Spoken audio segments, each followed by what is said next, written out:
Hello, my name is Winford Dorr, and I want to try and answer the question I'm often asked: how do you get into brain development?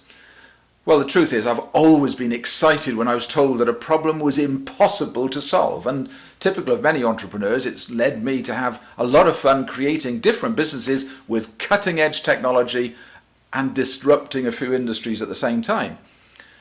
But when someone told my daughter that it would be impossible for her to develop some of her key skills to a high level and that she had to live with it like the rest of us, that tendency I'd got suddenly took me on the most important mission of my life.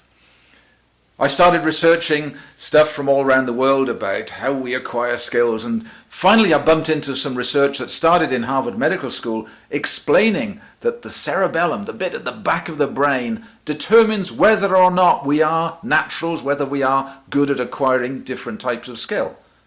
That was it. Eureka! The root cause of Susie's limitations was there in the back of the brain.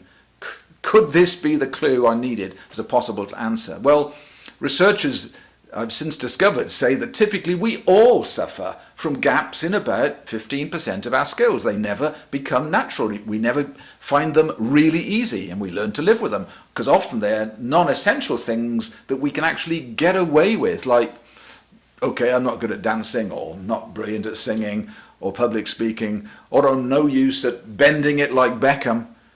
But for my daughter and others, it's often things that we really can't get far without, like the ability to write essays and reports, or the ability to take in what we read without having to reread it several times, and maybe being able to concentrate and retain information even if it's a boring meeting. Well, now there's great research coming out of many, many more universities around the world proving that those glass ceilings that we have in skill development can now be smashed.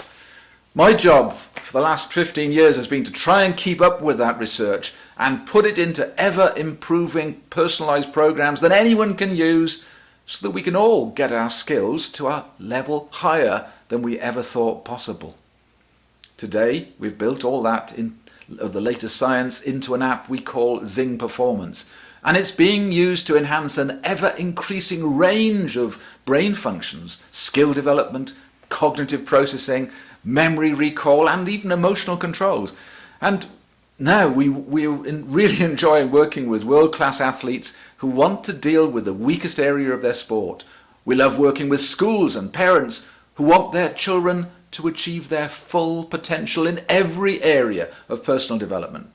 We're enjoying working with companies who want to enhance confidence and skill in the workplace and reduce stress levels at the same time.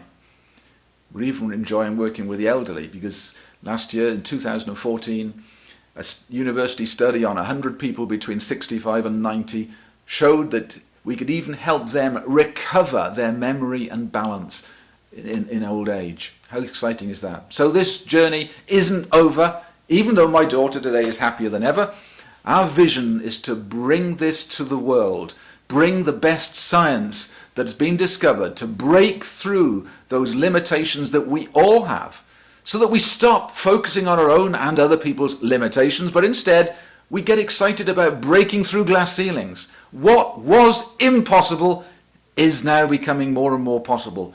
Please don't miss out, and thank you so much for listening.